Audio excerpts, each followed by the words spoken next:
नमस्कार, आप सभी का स्वागत है हमारे YouTube चैनल एक कहानी पर। दोस्तों, आज की कहानी है पति पत्नी के कमरे की बात। आज इतने दिनों बाद पूरा परिवार एक साथ बैठा था।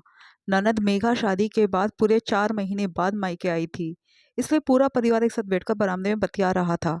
वही घर की बहू कोमल सबको नाश्ता परोस रही थी। नाश्ते में कचौरी और सूजी का हलवा देखकर सास दिव्या जी बोली, कोमल ये क्या बनाया है तुमने? तुम्हें पता है ना, मेघा को पनीर के पकौड़े पसंद है। वो पूरे 4 महीने बाद ससुराल से मायके आई है, तो कम से कम नाश्ता तो उसकी पसंद का बना देती। उनकी बात सुनकर कोमल ने कहा, मम्मी जी मैं गई थी दुकान पर दुकान बंद थी तो पनीर नहीं मिला। अरे तो कॉलोनी की दुकान बंद थी, आगे की कॉलोनी में जाकर ले आती। जानती हूँ सब बहाने हैं, मेरी बेटी को बनाकर खिलाने में जोर आता है। दिव्या जी ने मुंह बिगाड़ते हुए कहा, अरे कोई बात नहीं, अब कचौरी और हलवा बन गया है ना, तो अभी यही नाश्ता कर लो। अभी तो हमारी मेघा 10 दिन तक यहाँ पर है, फिर कभी बना के खिला देना। ससुर पवन जी ने बात को वही रोकते हुए कहा, पर पापा जब खाने की इच्छा होती है तभी तो खाया जाता है ना। इच्छा अभी हो रही है और बाद में खिलाओगे, भला ये भी कोई बात हुई? भाभी को नहीं बनाना था तो बता देती, मैं तो खुद ही रसोई में जाकर बना लेती। क्या मुझे नहीं पता रसोई कहाँ है या कौन सा सामान कहाँ रखा हुआ है? अब की बार मेघा ने कहा। मेघा क्यों बात का बतंगड़ बना रही हो? जो है वो खा लो, ससुर जी ने दोबारा कहा। ये सुनकर दिव्या जी मुंह बिगाड़ते हुए बोली, हाँ बहू के पीछे बेटी को सुना दो, इतने दिनों बाद ससुराल से आई है। यूं नहीं कि दो बोल प्यार के बोल दो, बहू की गलती के कारण उसे सुनाया जा रहा है। अंतिम वाक्य पर दिव्या जी ने जोर देकर कहा, जो कि कमरे में से आते हुए उनके बेटे मयंक ने सुन लिया।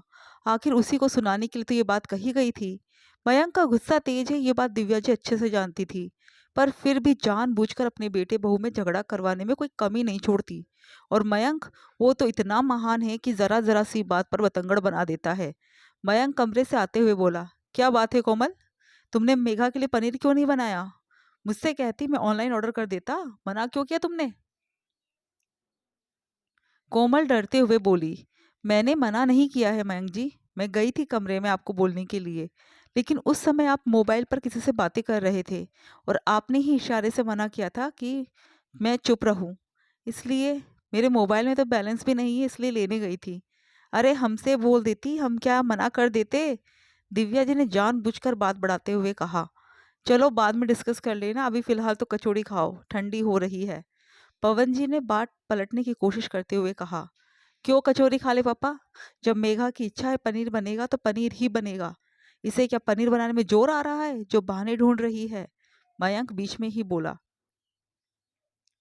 चुप कर मयंक, इतना गुस्सा भी ठीक नहीं होता है। और आज मेघा को पनीर खाना है तो पनीर के लिए अपनी पत्नी को कितना सुनाने को तैयार हो गया। शादी के पहले मेघा तुझसे कोई चीज की डिमांड करती थी, तब तो कभी लाकर तूने उसे दिया नहीं, फिर आज क्यों? अभी मेघा 10 दिन यहीं पर है, फिर बन जाएगा। फिलहाल चुपचाप नाश्ता करो। आखिर पवन जी ने अपनी आवाज को थोड़ा ऊंचा कर कहा तो मयंक चुप हो गया। मयंक कितने ही गुस्से में क्यों ना हो, पापा से ज्यादा नहीं बोल पाता था, पर उसने गुस्से से कोमल को घूर कर देखा। कोमल का दिल धक से वही रह गया। अब मयंक क्या करेगा ये सोचकर उसकी रूह कांपने लगी थी। खैर सब लोगों ने नाश्ता किया, उसके बाद वो सब अपने अपने काम में लग गए। मेघा अपने दोस्तों के साथ मूवी देखने निकल गई। वही दिव्या जी अपनी सहेलियों के साथ पंचायती करने पड़ोस वाले शर्मा जी के घर पर। पवन जी अपनी दुकान पर रवाना हो गए, पर संडे होने के कारण मयंक तो घर पर ही था। उसके तो ऑफिस की छुट्टी थी। इधर कोमल रसोई में काम कर रही थी कि मयंक ने उसे आवाज दी, कोमल इधर कमरे में आओ, मुझे तुमसे कुछ जरूरी बात करनी है। हे भगवान, क्या बात करनी है? सोचते हुए कोमल कमरे की तरफ गई। उसके पैर ही नहीं उठ रहे थे, पर अगर वो थोड़ा भी लेट करती तो मयंक रसोई में आकर शुरू हो जाता, इसलिए जैसे तैसे हिम्मत कर वो कमरे में गई। देखा तो मयंक गुस्से में था। जी मयंक जी, आपने बुलाया? मयंक जी की बच्ची, मेरे पापा के सामने मुझे डांट पड़वाकर बड़ी खुशी हो रही है? यही इज्जत है तेरी नजरों में? मेरी मेरी बेइज्जती करा के तुझे बड़ा मजा आता है? नहीं नहीं पवन जी, मैंने तो कुछ नहीं कहा था पापा जी को। वो, इसके आगे तो उसके मुंह से एक शब्द भी नहीं निकला। मयंक ने उससे पहले इतनी जोरदार झन्नाटेदार थप्पड़ उसके गाल पे खींचकर दे मारा। इतनी तेजी से वो थप्पड़ उसके गाल पर पड़ा था कि एक पल के लिए सारी दुनिया घूम गई। चक्कर खाकर वो वहीं गिर गई। गिरने के कारण उसके सिर पर चोट भी लग गई और सूजन भी आ गई। आइंदा इज्जत से रहना, मेरे सामने ऊंची आवाज में बोलना भी मत, और ना ही मेरे माता पिता के सामने कुछ बोलेगी। बड़ी आई मुझे 2 बातें सुनाने वाली। मयंक उसे निरंतर सुनाए जा रहा था, जबकि कोमल को इस बात का होश भी नहीं था कि मयंक क्या-क्या बोल गया। जब तक वो होश में आती और अपने आप को समेट पाती, तब तक तो मयंक कमरे से बाहर निकल गया था। उसने सोचा कि माँ को फ़ोन लगा दूँ, पर ये सोचकर चुप रह गई कि माँ तो क्या ही कर लेगी, वो तो खुद ही मामा-मामी के भरोसे है, पापा है नहीं। जब वो छोटी थी तभी उनका देहांत हो गया था। ससुराल वालों ने माँ को रखा नहीं तो नाना जी उन्हें अपने साथ ले गए और नाना जी के मरने के बाद मामा-मामी ने उनकी सारी ज़िम्मेदारी निभाई। अपने ही दम पर उन्होंने कोमल की शादी करवाई। हालाँकि सब कुछ देखभाल कर ही शादी की थी, पर अब किस्मत में ही कमी लिखी हो तो क्या कर सकते हैं। अब वापस जाकर के मामा-मामी को परेशान करना सही बात नहीं है। हालाँकि मामा-मामी ने अपनी तरफ से कोई कमी नहीं रखी, अपनी बेटी की तरह ही उसे रखा। पर अब तो शादी हो चुकी है, क्या अब भी वो उसी हक से वहाँ जा सकती है? यही सोचकर चुप रह गई और रोने लगी। रोते-रोते उसकी आँखें सूज गई। अब जब ससुराल वाले अच्छे से जानते हो कि बहू के मायके की तरफ से कोई बोलने वाला नहीं है, तो वो भी बेलगाम हो जाते हैं। बहुत कम किस्मत वाली होती है जिन्हें ससुराल अच्छा मिलता है। इसलिए अपनी किस्मत पर रोती हुई कोमल कुछ ना कर सकी। दोपहर के खाने के समय सब लोग घर पर आ गए। उस समय कोमल कमरे में से निकलकर रसोई में आई, तो उसके सिर पर चोट के निशान थे। चेहरे से लग रहा था कि वो खूब रोई है।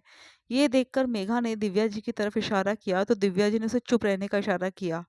उन्होंने कोमल से एक शब्द नहीं पूछा, क्योंकि पवन जी भी वहीं बैठे हुए थे। दोनों उसके पीछे पीछे रसोई में आ गई। वहां जाकर मेघा ने कोमल से पूछा, भाभी आपके सिर पर चोट के निशान कैसे? क्या हुआ, चलते फिरते गिर गई क्या? पर उसकी बात सुनकर कोमल का रोना छूट गया। अपनी सिसकियों के साथ वो बोली, वो तुम्हारे भैया ने मुझे।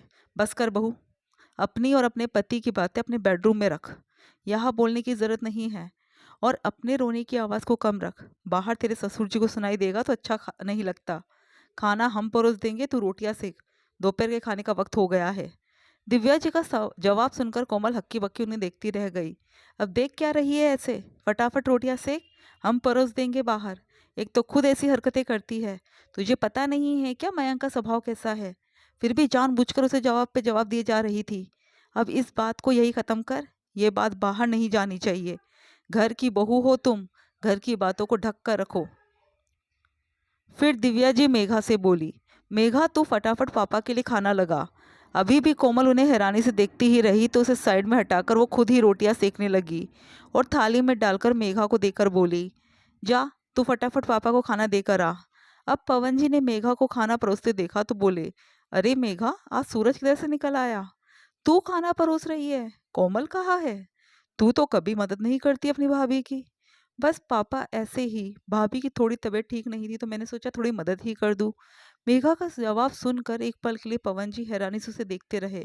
फिर बोले, शाबाश बेटा, ऐसे ही मिलजुल कर घर का काम होता है। कहते हैं जिस घर में बहू बेटी मिलजुल कर काम करती है, उस घर में खुशियां ही खुशियां रहती है। ला, आज तो इस खुशी में एक रोटी और ज्यादा खा लूंगा। मेघा एक फीकी सी मुस्कान लेकर रसोई में आ गई। तब दिव्या जी कोमल से बोली, अब खड़ी खड़ी देखती ही रहेगी या रोटी भी बनाएगी? चल फटाफट खाना बना, बहुत जोर से भूख लग रही है। मेघा, मैं तेरे पापा के साथ बैठकर खाना खा रही हूँ, तू खाना परोस, नहीं तो तेरे पापा खुशी खुशी में रसोई में आ जाएंगे और फिर इसके रोने चेहरे की को देखकर बेवजह 2 बातें हमें और सुनाएंगे। पवन जी, कहकर दिव्या जी बाहर आ गई और मेघा खाना परोसने लगी। जब पवन जी ने खाना खा लिया तो तब तक मयंक भी घर आ गया। दिव्या ने मेघा को मयंक के साथ बिठा दिया और खुद खाना परोसने लगी।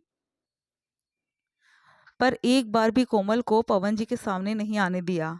जब पवन जी चले गए तो कोमल को आवाज लगाकर बोली, अब महारानी खुद ही परोस दो, बेवजह थका दिया। और फिर मयंक से बोली, इस तरह से मारता है क्या कोई? देख चेहरे पे निशान पड़ गया, किस तरह तेरे पापा से छुपा के रखा है। आप गुस्सा ठंडा करने की बात कर रहे हो? मेरा मन तो कर रहा था अच्छा खासा पीट दूं उसे, पर फिर चुप रह गया। यही बड़ी बात है। अब आप मुझे मत समझाओ। आखिर मयंक के सामने दिव्या जी भी चुप हो गई। सब लोग खाना खाकर अपने अपने कमरे में चले गए, जबकि कोमल वही बाहर एक तरफ बैठ गई। तभी घर की डोरबेल बजी। कोमल दरवाजा खोलने के लिए दरवाजे की तरफ जाने लगी कि तब तक दिव्या जी बाहर निकल कर आ गई। ये क्या पागलपन कर रही है तू? पहले अपने चेहरे को तो सही कर, दुनिया को दिखाएगी क्या जा अपने कमरे में। दिव्या जी की लताड़ सुनकर कोमल अपने कमरे में आ गई। दिव्या जी ने दरवाजा खोला तो सामने कोमल के मामा मामी खड़े थे। उन्हें देखकर एक पल के लिए तो उनका दिल जोरों से धड़कने लगा। भला कोमल को इनसे कैसे छुपाए। अरे आप लोग आज अचानक, इतने मयंक भी निकलकर बाहर आ गया। मम्मी कौन है। अचानक दिव्या के मामा मामी को सामने देखकर वो ठिठक कर खड़ा रह गया। अरे समधन जी अंदर तो आइए, बुलाएंगे कि बाहर से विदा करे। अचानक मामा जी मजाक करते हुए बोले। उनकी बात सुनकर दिव्या जी झेप गई और उन्हें घर में ले आई। तभी मयंक उन्हें नमस्ते कर कमरे में जाने लगा। मैं अभी कोमल को बुलाकर लाता हूँ, कहकर वो कमरे में गया और कोमल को धमकाते हुए बोला, अपनी जबान खोलने की जरूरत नहीं है, चुपचाप रहना और कुछ भी बहाना कर देना कि तुम्हें चोट कैसे लगी है। कह देना कि गिर गई थी इसलिए चोट लगी है, समझी तुम। आखिर मामा मामी है तुम्हारी माँ का बोझ उठा रहे हैं, वही बड़ी बात है। आखिर कोमल अपने कपड़े वगैरह सही करके बाहर आई तो उसके चेहरे पर चोट देखकर मामा मामी दोनों खड़े हो गए। कोमल ये क्या हो गया तुझे। जी वो आज गिर गई थी, इस कारण से सिर पर चोट लग गई, मयंक बहाने बनाते हुए बोला। पर मामा मामी को देखकर कोमल का रोना छूट गया। उसे यूं फूट फूट कर रोता देखकर मामी उसके पास आई और उसे गले लगाते हुए बोली, क्या बात है कोमल बेटा, सच सच बोल, कुछ मत छुपा। अरे कैसी बात कर रही है आप, इतने दिनों बाद आप लोगों ने उसे देखा है तो शायद इसलिए रोना छूट गया होगा। दिव्या जी ने बात संभालते हुए कहा। ना ना समधन जी, ये बात तो नहीं है, हमारी कोमल इतनी भी कमजोर नहीं है। अचानक मामी जी बोली। अरे तो मामी जी आप कोमल से ही पूछ लीजिए, मयंक बीच में ही बोला। नहीं मामी जी, मुझे मेरे पति ने मारा है। अचानक कोमल ने बोला तो सभी लोग सकते में आ गए। ऐसे कैसे आपने हाथ उठा दिया हमारी बच्ची पर। मामा जी दिव्या जी से बोली। अरे ये तो उनके बेडरूम की बात है, पति पत्नी के बीच तो बातें होती रहती है। मेरे हिसाब से इन लोगों के आपस में ही हल कर लेना चाहिए, इसमें भला हम लोग क्या बोलेंगे। दिव्या जी उन्हें समझाते हुए बोली। समधन जी यही बात आपकी मेघा पर हो तो तब बोलिएगा, हम हमारी बेटी के लिए ये सब सुनने के लिए यहाँ नहीं आए हैं। अब जब बड़े लोग ही अपना पल्ला झाड़ ले तो भला ऐसे घर में हम अपनी बेटी को रखकर क्या करेंगे। माफ करना समधन जी, हमारी बेटी हमको भारी नहीं हुई है, ले जाएंगे हम इसे यहाँ से। बेटी की शादी मार खाने के लिए नहीं की थी हमने। लेकिन मेरी बात तो सुनिए, दिव्या जी ने कहना चाहा, पर मामा मामी ने एक ना सुनी और वो कोमल को वहां से लेकर चले गए। जब पवन जी को इस बात का पता चला तो वो भी बहुत गुस्सा हो गए। जब दिव्या जी ने और मयंक ने कोमल को वापस लाने के लिए कहा तो पवन जी ने खुद ही इससे इनकार कर दिया। दोस्तों आपको कहानी कैसी लगी कमेंट करके ज़रूर बताइएगा और हमारे चैनल को सब्सक्राइब ज़रूर कीजिएगा। Thank you.